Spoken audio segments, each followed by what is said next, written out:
Turkey surrenders arms, releases captives. Delta APC leaders at war over ban of solidarity walk for Tinubu's re-election. Court remands suspected Lagos assassin Olori Esho. Federal government approves 4 billion naira for 158 TED fund research projects. Details now.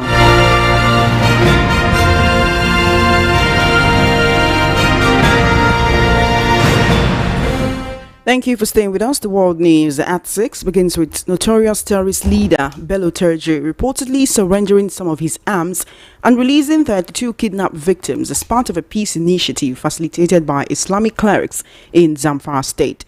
One of the clerics involved in the talks, Musa Yusuf, popularly known as Asadu Sunnah, disclosed this during a religious gathering in Kaduna on Monday. He said the development followed a series of meetings held in July with Turji and other notorious fighters in the Fakai forest, located in the Shinkafi local government area of Zamfara state. According to Yusuf, the peace talks were initiated by residents of Shinkafi who requested the clerics to appeal to Turji to halt attacks and allow farmers to access their land. He explained that the group surrendered some of their weapons in 3 phases and allowed residents to resume farming activities in forest areas previously under their control. As part of the peace deal, Bello Turji also released 32 kidnapped individuals. Yusuf presented a video showing the difficult terrain the freed captives had to cross to reach Turji's camp. Yusuf noted that the clerics are still engaging with Bello Turji to secure a complete cessation of hostilities. He added that they deliberately did not demand the surrender of all weapons to avoid making Turji vulnerable to attacks from rival groups that may not be part of the peace process. The Delta State chapter of the All Progressives Congress APC is facing another round of crisis amongst its leaders over a planned solidarity walk in support of President Bola Tinubu's second-term ambition. Some leaders of the party are accusing the state party chairman, Elder Omeni Sobotie, of halting the rally.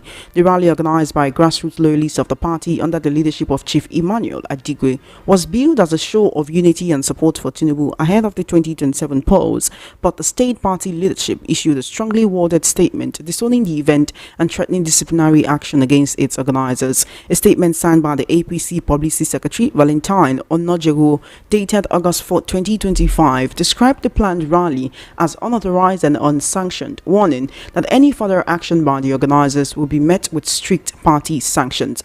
But the rally organizers are accusing Sobotie of deliberately sabotaging the president's political base in Delta. One of the leaders, Chuks Erihe, faulted the chairman's actions as a calculated attempt to undermine Tinubu's growing popularity and alleged that he was working for opposition interests within the Atiku Abubakar-led African Democratic Congress ADC. He also called on the APC National Working Committee to urgently investigate Sobotie's alleged activities, which he claimed were not only divisive but also designed to weaken Tinubu's chances in the state.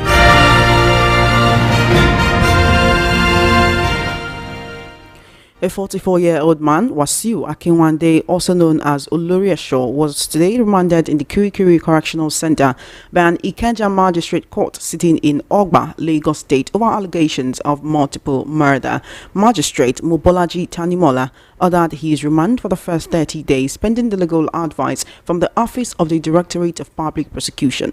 Esho was charged with an 11-count charge bordering on conspiracy, murder, attempted murder, illegal possession of firearms, membership of an unlawful society, possession of a poisonous dagger, grievous bodily harm, threat to life, and possession of other arms.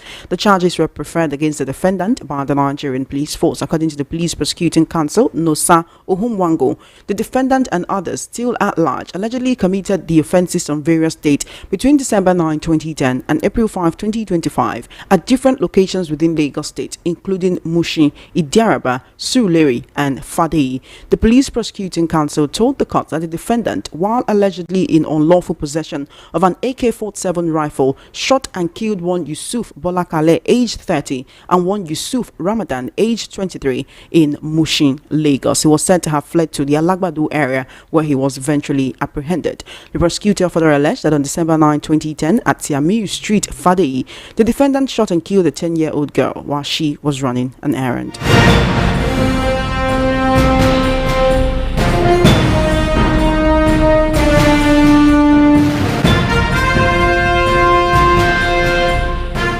Governor Umar Eno of Akwa Ibom has stated that his decision to join the All Progressives Congress APC is strategic and in the best interest of the people of the state. Speaking with journalists after revalidating his membership at Ikot Ekpene Udo in Insit, Ubium local government area, Governor Eno said he's fully satisfied with the choice he has made.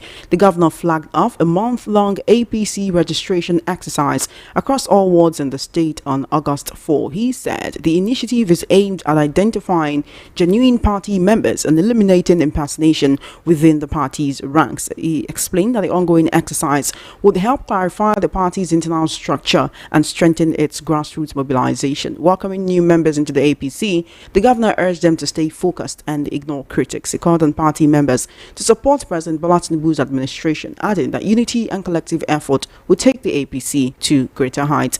You're still listening to the World News at 6 right here on Voice of the People 90.3 FM. We'll take a short break and return with more stories.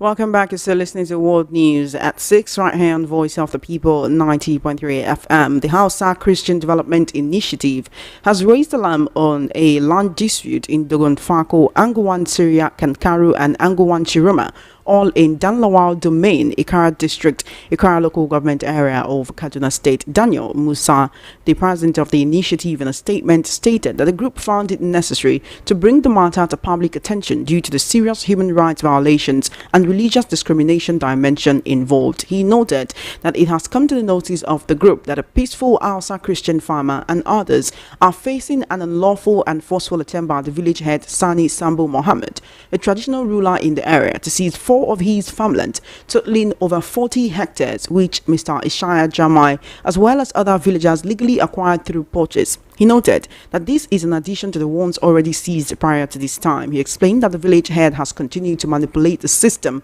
with the support of certain individuals in high authority, despite the case being investigated by the DSS and handled through legal channels, with outcomes affirming that Mr. Ishaya Jamai is the rightful owner of the said farm land. Musa lamented that Sani Sambo Mohammed has now resorted to violence and intimidation, sending armed thugs to destroy farm produce worth millions of naira and inflicting injuries on members of Mr. Ishaya's family. He therefore called on the relevant authorities to do what is right and to stand firmly for the rule of law and dignity of all citizens, regardless of faith or status. Suspected armed kidnappers have attacked a vehicle and taken away several passengers on the Chinkai Kente Wukari Road in Wukari local government area of Taraba State. The incident happened at about 10:30 p.m. on Monday, according to a report shared today on X by security analyst Zagazola Makama. According to Makama, the kidnappers stopped the vehicle on the busy road and took the passengers away to a unknown location. Mustafa Jibrin, a youth leader from the Jukun community, reported the incident to the Taraba State Police Command. Following the attack, security forces were deployed to the area to search the surrounding bushes and rescue the victims.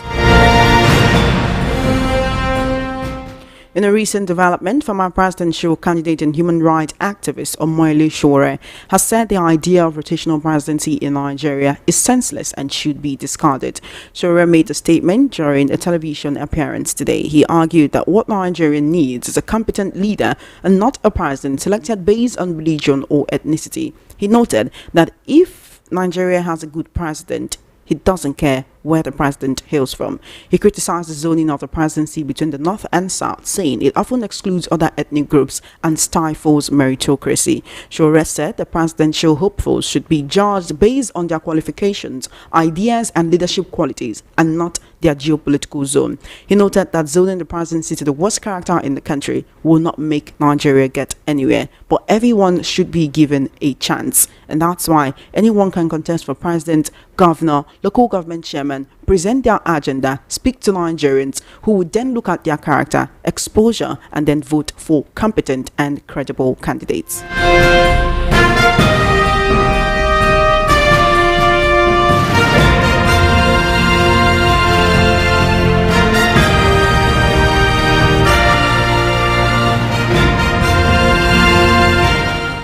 In the meantime, a chieftain of the Labour Party, Abayomi Arabambi, has downplayed Peter Obi's proposal to serve one term if elected president, saying Nigerians should not trust the former Anambra governor to keep his promise. Arabambi said this on Tuesday during a television interview monitored by VOE FM. He said that Obi's claim of serving one term if elected as president cannot stand, citing his defection from the All Progressives Grand Alliance (APGA), the platform he was elected as the governor of Anambra State.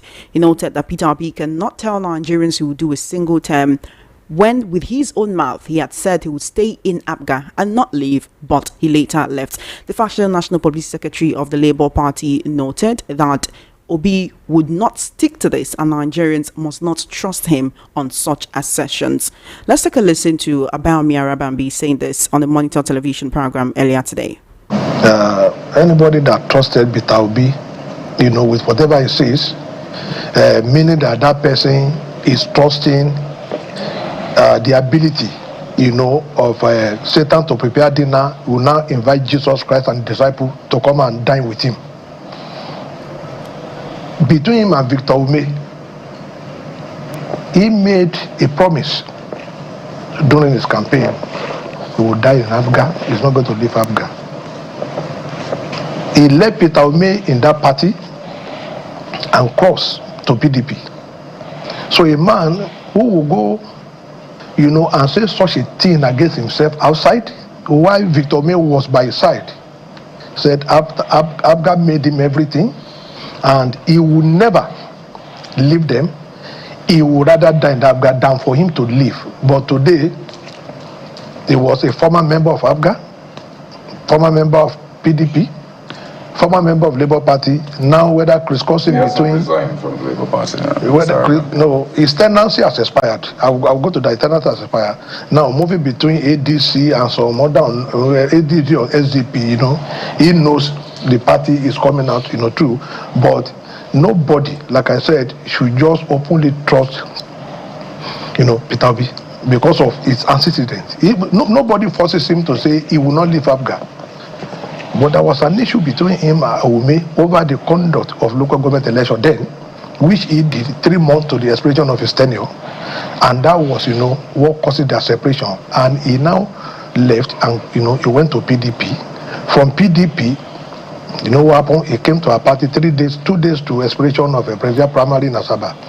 We gave him the ticket, but the rest is history. You see the way he's also trying to hijack Labour, like Senator Victor May, resisted him then, because I remember I have the video here where the man said, we told him he can't be ordering us around because you are governor, you have money, and you want to be ordering us around. We told him that no, the answer is capital no, and he left them. But today they are co-travelers with Senator Victor May. In this they are targeted to make Nigeria ungovernable. They are all co-travelers now. So we are not going to trust him because it is impossible for Satan to now be preaching to people, come and take dinner. Jesus, come with your disciple. There are 2 parallel lines that can never meet. So Obi cannot be telling Nigerians that, oh, don't worry, I will do one single time. When that Benicio, with his own mouth, that he will die inside APGA, he's not going to live, praising Ojuku Kemba, that respected Igbo leader. But today, where is Peter Obi? That was Abayomi Arabambi, factional National Publicity Secretary of the Julius Abere faction of the Labour Party, actually speaking on Obi's promise to go one single term if elected as president. You're still listening to World News at 6 right here on Voice of the People, 90.3 FM. President Bola Tinubu has assented to the Nigerian Insurance Industry Reform Bill 2025, according to presidential spokesman Bayo Ononuga. The Nigerian Insurance Industry Reform Act 2025, the presidency said the legislation would strengthen Nigeria's financial sector and accelerate the nation's march towards a $1 trillion economy. The presidency said the act repealed and consolidated several outdated insurance laws into a single modern legal framework. Ononuga explained that the new act provides comprehensive regulation and supervision of all insurance and reinsurance businesses operating within Nigeria. The presidential spokesman said the act introduced introduce measures such as stringent capital requirements to ensure the financial soundness of operators, enforcement of compulsory insurance policies to enhance consumer protection, digitization of the insurance market to improve access and efficiency, zero tolerance for delays in claims settlement, creation of dedicated policyholder protection funds, especially in cases of insolvency, and others.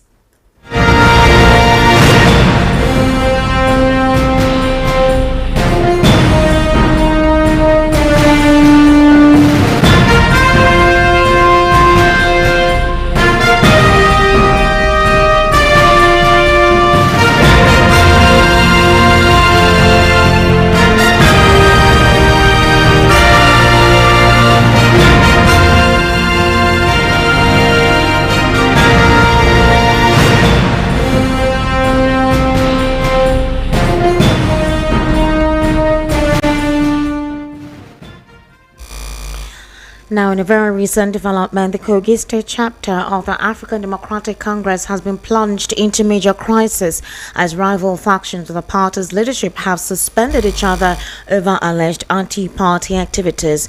The State Working Committee had during a meeting on Monday announced the suspension of key members of the party, including the only elected ADC lawmaker in the country, Honorable Leke Abejide, who represents the Agba Federal Constituency. Speaking to journalists, the State Secretary of the party, John Adaji, said Abejide and 4 others, Dr. Idris Omede, Honorable Johnson Tayo, Lukman Usman Adedayo, and Olabode Kaide, were suspended with immediate effect for alleged anti-party activities and insubordination. According to him, the suspension of the 5 individuals is effective from Monday, 4th August 2025. He said their suspension was unanimously endorsed by State Working Committee members. Meanwhile, former Anambra State Governor Mr. Peter Obi has insisted that he indeed plans to govern Nigeria for just 1 term if he is elected as president. The former Labour Party presidential candidate stated this while reacting to widespread criticism over his promise to do 1 term. In a statement today, Peter Obi expressed surprise that his decision to do 4 years is generating so much agitation. He stated that going by the reactions, critics are doubting the fact that a sincere leader can achieve much in 4 to 8 months. He stated that those who have contested against him in the past were ever denied their rights, framed or falsely accused. According to him, he never asked his opponents to place their advert materials or break the bank to do so, stressing that he believes in fair competition, not manufactured victories. In the same vein as well, Kenneth Okonkwo, lawyer, politician, has declared that there is nothing wrong in the declaration of Peter Obi that he would only be in office for a single term of 4 years if elected as president of Nigeria in 2027. Okonkwo stated that the constitution provides for a term of 4 years, not 8 years, and Obi's statement is in accordance with constitutional provisions. The veteran Nollywood actor added that the controversies generated by Obi's declaration of intent to serve only for 4 years in office are as a result of the distrust in Nigeria's political system, and that many of the other developing nations compared to their counterparts.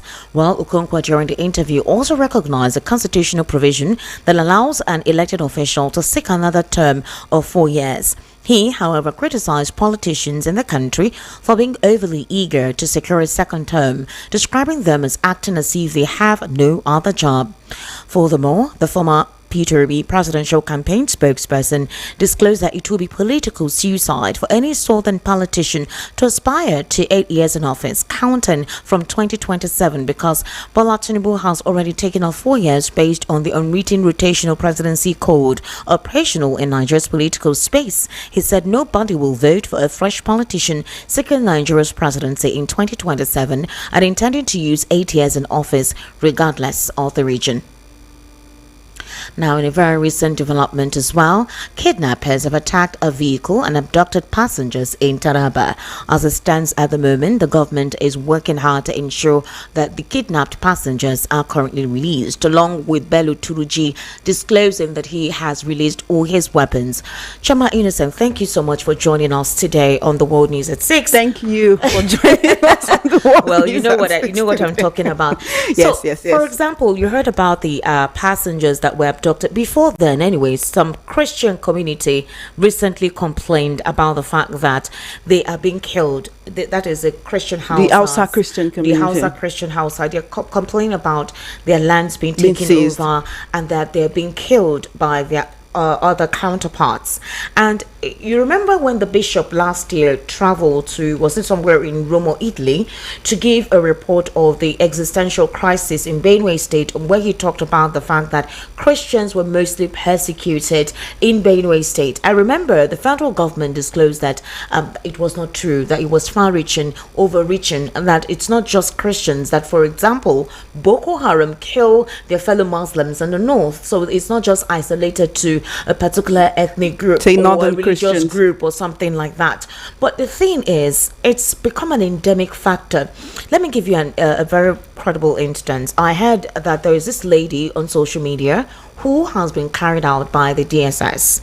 She set the president in a state of, immobility, sort of, and she put a certain quote, like an AI generated image of the president, like on a hospital bed or something. Yes, in a state of coma, sort of. Now, I know that our political space is tense, but it is wrong for anybody to place such a thing or wish such a thing on the president. The DSS, so a couple of Nigerians on X were tagging the DSS to trace this person. As of today, we heard that that individual has been caught. The DSS has taken this person. Meanwhile, I saw another video of terrorists flogging a father and his two children in the bush where they kidnapped them.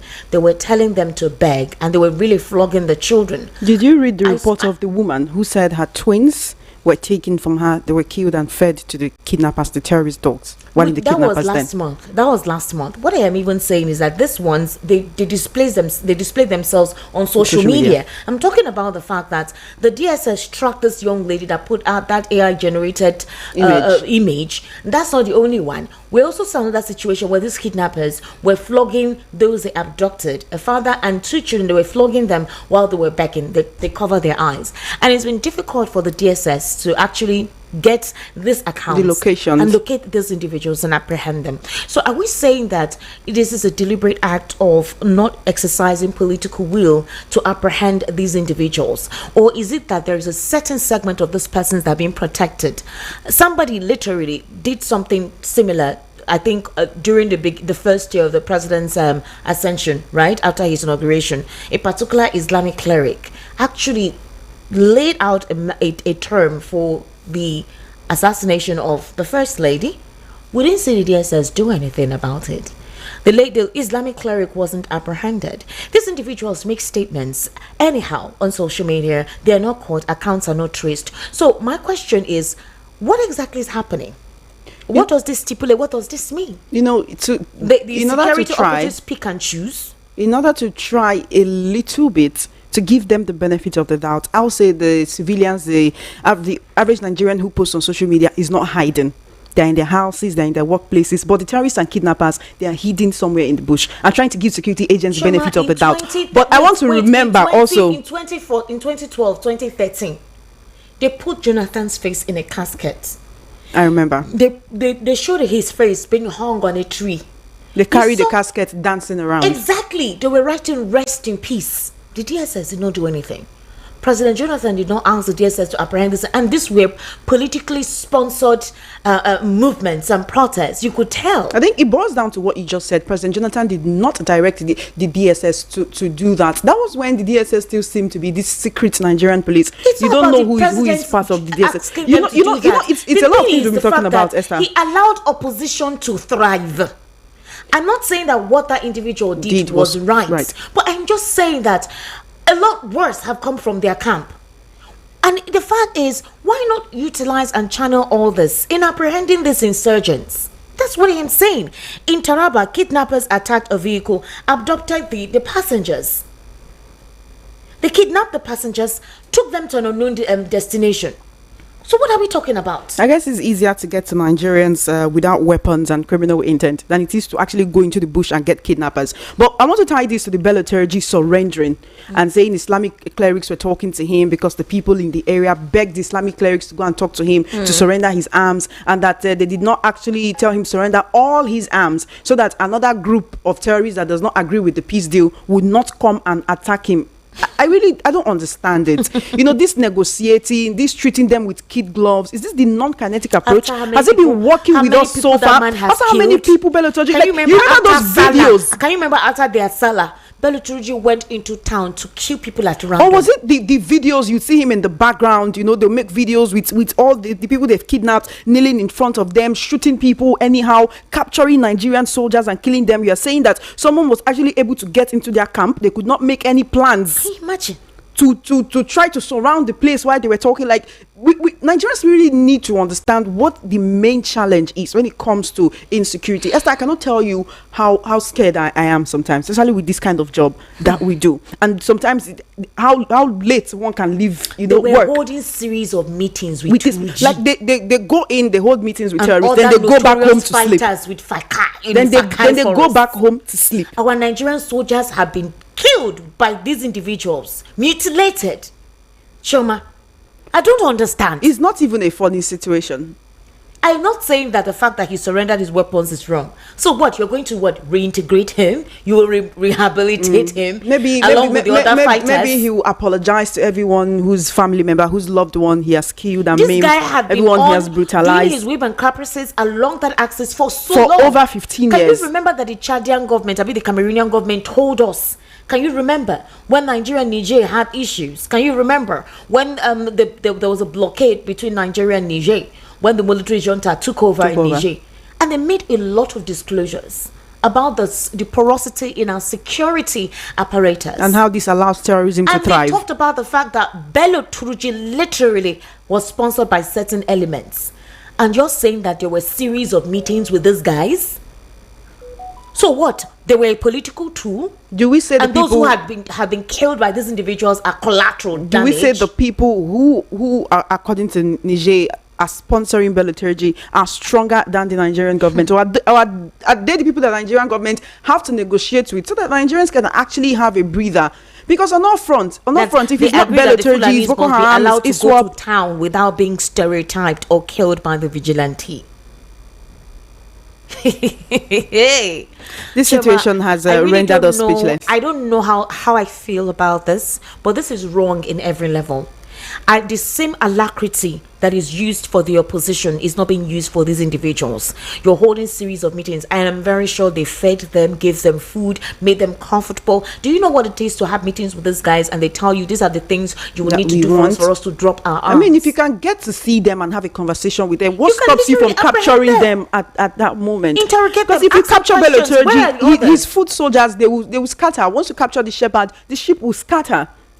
And he'll be able to point you to his sponsors, the people who are giving them these weapons. Esther, should we even talk about the kind of weapons that the Nigerian army holds when they are... Do you remember that video we were talking about? I think it was last week, where they were making videos while attacking these terrorists. And you could see the guns, they were rusty. A lot of the guns were looking... Dang guns. They look like all these hunters' guns. Then remember when we went to cover End Bad Governance protests? And we were sending in videos from the field. And we're seeing armored personnel carriers on Ikeja under bridge. They could bring such an artillery down there. At Ikeja under bridge. This one, I saw it with my koro eyes. This one, said they tell us, so they were giving us reports. Because, we're on the field that they were making videos, we're sending it in. And you're wondering, where are these sophisticated weapons when Nigerians need to be defended? To say that insecurity is politicized, like there are a certain group of persons deliberately doing this. They're using it to have an edge on the chessboard for negotiation. Because I'm wondering why the president would not come out hard on these individuals. Like, tell the security operatives and say, I don't care how you want to do this, route out these guys. Either you shoot on sight or whatever you have to do, get them out.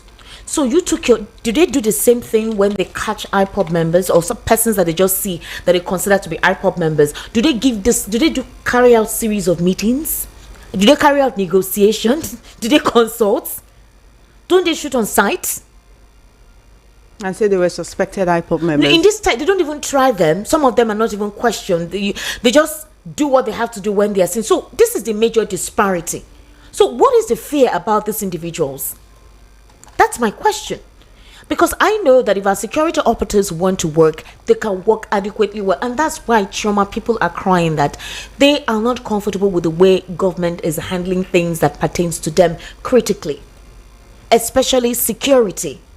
I am not saying the method of having to liaise with this, but you do not liaise with terrorists. Another group can come up tomorrow and start making demands. You know of the Lakurawa, the Mamuda. Bello Turiji is just a group.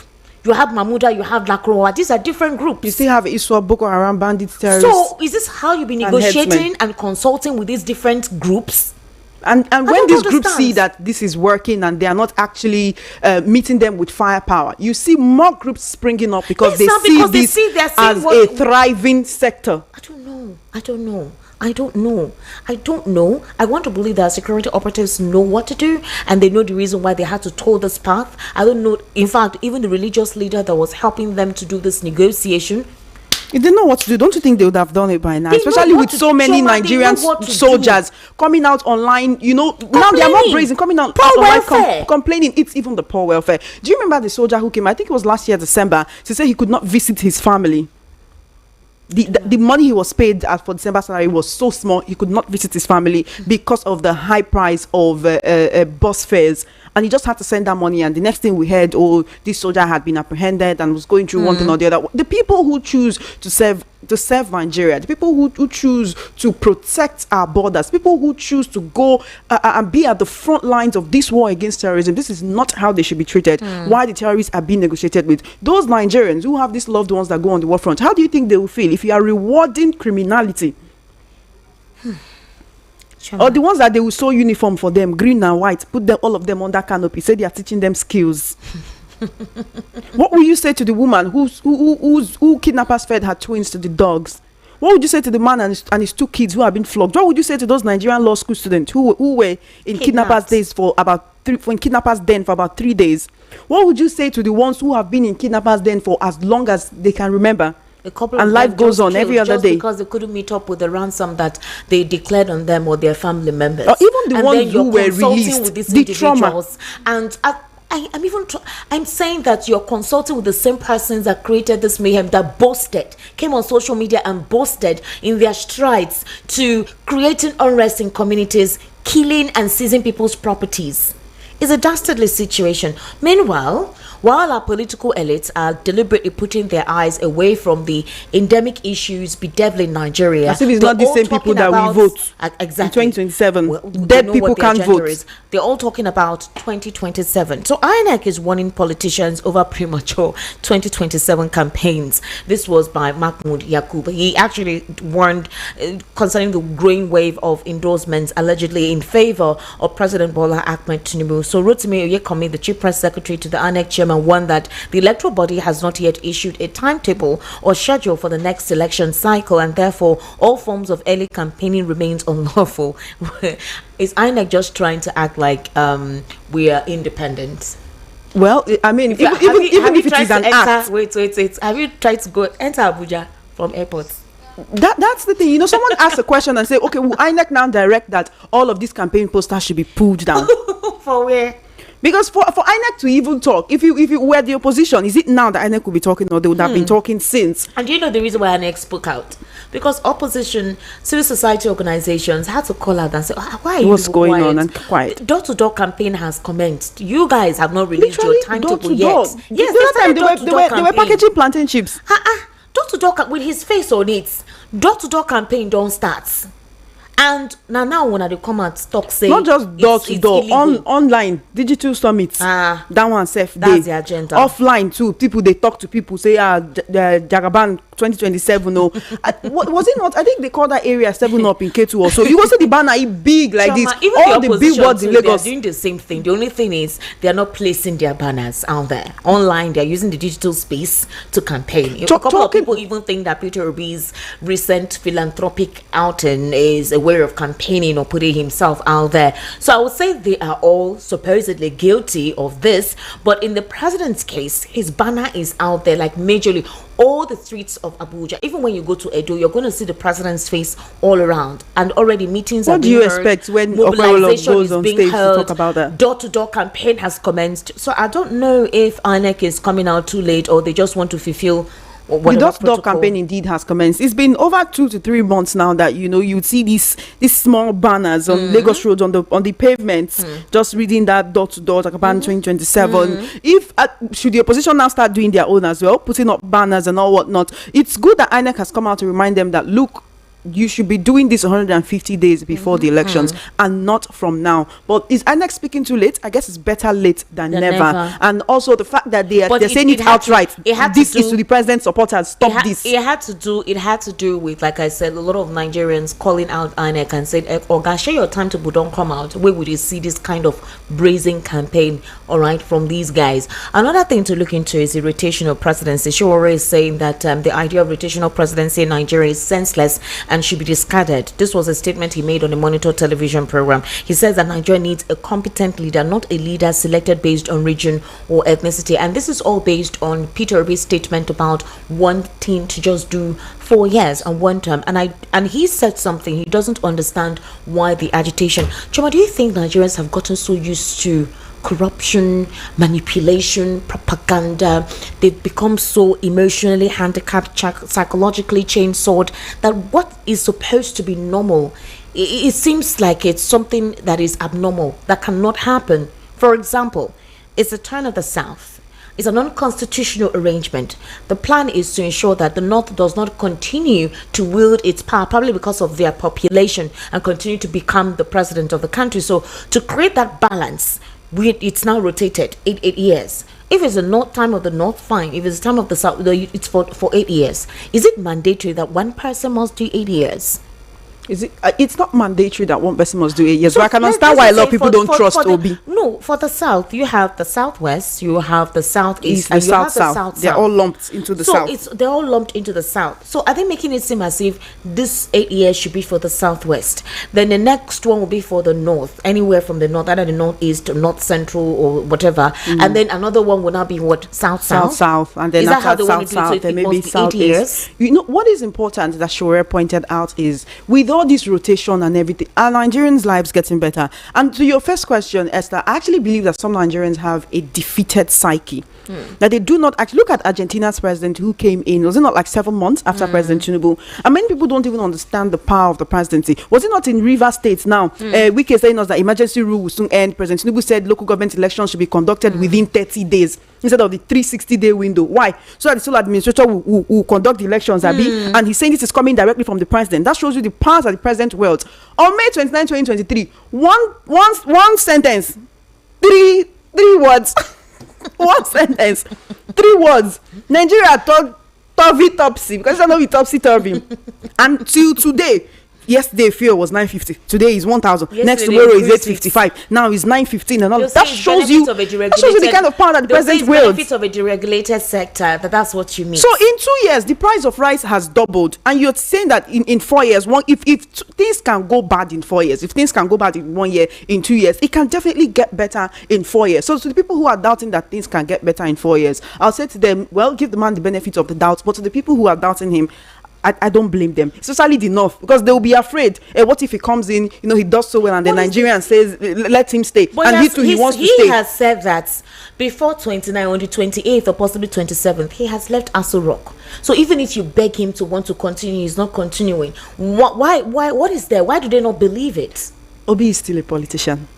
Esther, that's at the end of the well, day, they he's brought a out a couple politician. of things he had said in the past, like when he said he was never going to Leave Abga. I played the About Me Arabambi insert where he was saying this on the Monitor television program earlier today. He said it's like the devil cooking and inviting Jesus to come and eat. But why do they seem like, okay, for example, if you want to even look at it, has the Southeast ever, they've always supported others from other region. So I don't think it's bad, and I don't even think the presidency or this government should be afraid of a major competition, because that's what makes your win quite interesting, but not to stifle, undermine, marginalize, isolate, bully. I don't know if you get what I'm trying to say. The one who wields power will always be afraid of conceding that power to someone else. In Jonathan's administration, competition was healthy.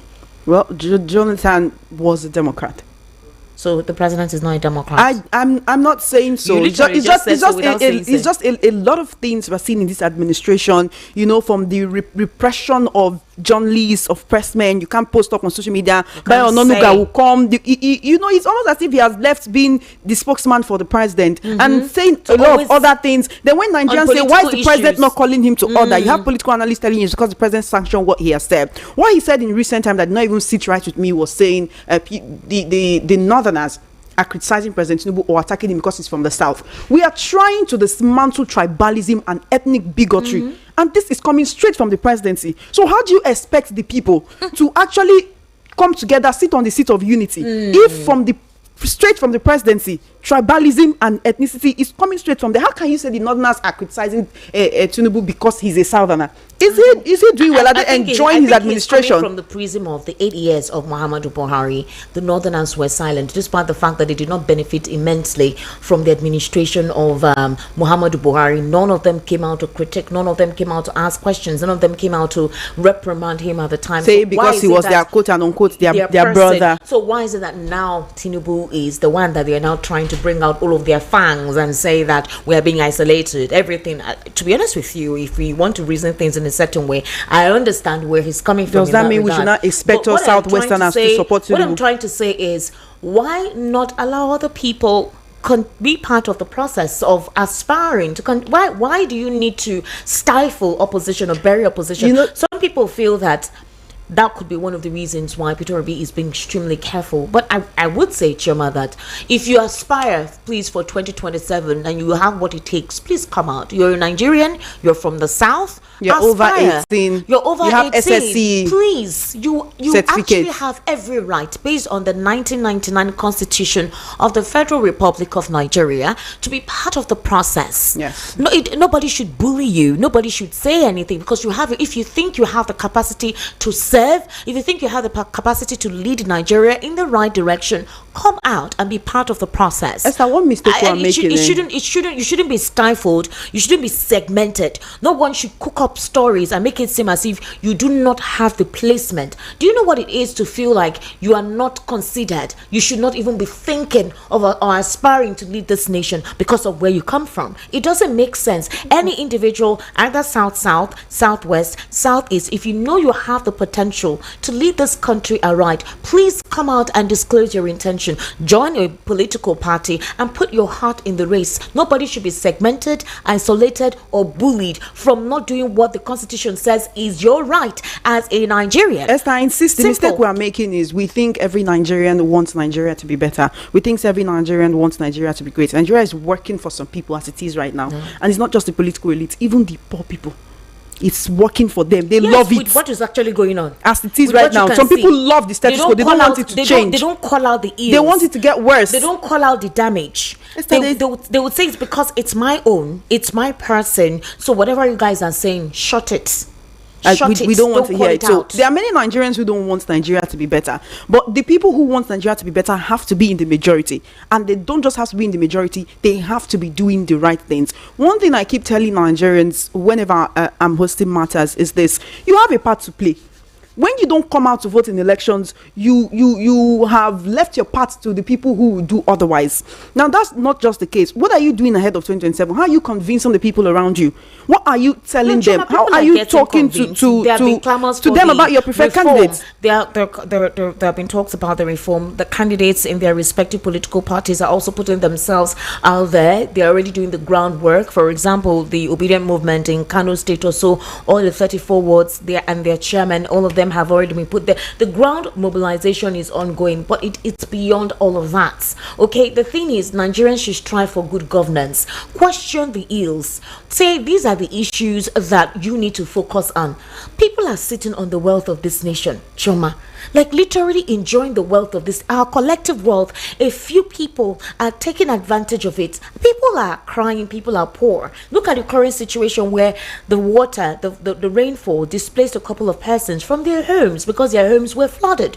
These are the responsibilities of government, in as much as we'll say these are natural acts. But at the end of the day, when these things are brought out, you begin to turn it or twist the narrative to come from a conjecture that is supposedly, according to you, malignant. Why is that the case? Why must it be seen like that? Every politician in this country should prioritize the people. I don't understand what is difficult to do, why it is difficult to do that. You get to a position, you made promises during the campaign, you said let the poor breathe, you said you were going to do all of that, but you got there. Your reform is coming from a prism of from up there before it gets down there. Here. It shouldn't be so.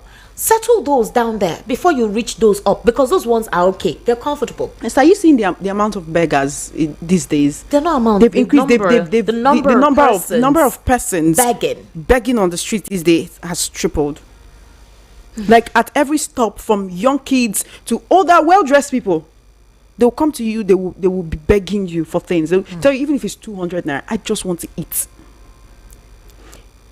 Esther, I met somebody the other day who was trekking from where be that place safe? From inside Oshodi to Ejigbo. That distance is at least 800 to 1,000 naira.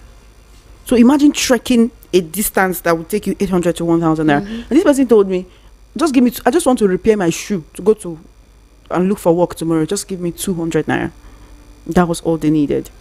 Chomara, as I finished from work yesterday while I was going home, I met a woman with a baby at her back begging. She was asking at the entrance of the office while I was at that time entering the vehicle to go home, and I was scared. I was worried because this was like 9:38 to 10 p.m. This woman was with her child behind her. She backed the baby, all right, and she was begging for teeth. I wouldn't lie to you. I was, number one, I was scared. Number two, you already know that we're filled with paranoia now. You don't know what is happening. You don't know what is going on with people, right? You cannot say precisely what people's intentions are. But by that time of the night, if you see the baby, that baby, I don't think that baby is up to 2 months. So literally an infant. Yes, I'm telling you, it's not the baby is very small baby. And this woman was like, please, I just need tea fare. I need to go home. Let me just, oh God. With all the rains since Sunday night. Nigeria needs to be better. Nigeria needs to be better for you. Nigeria needs to be better for me. Nigeria needs to be better for the young ones who are coming up. Except you're happy to give birth to your kids and bring them into Nigeria with the current state of the nation. Well, maybe the country is working for you, but it's not working for the majority. It's not working for many Nigerians we meet on the road every day. Nigeria needs to work. Things need to be better. Lend your voice. Call for accountability. Hold your elected officials accountable, from local government to state government to the federal government. Regardless of whoever you support, regardless of if it's your brother or somebody from your region that's at the helm of affairs, hold the government accountable. If it's better for everybody, Ajibole no go dey. That's what Orish FM said. It's time for us to wrap up the world news at 6. Thank you so much for joining us this evening. My name is Chioma Innocent. My name is Esther Wachko. Good evening and thank you for staying with us. Stay tuned. Evening Rush will be coming up shortly.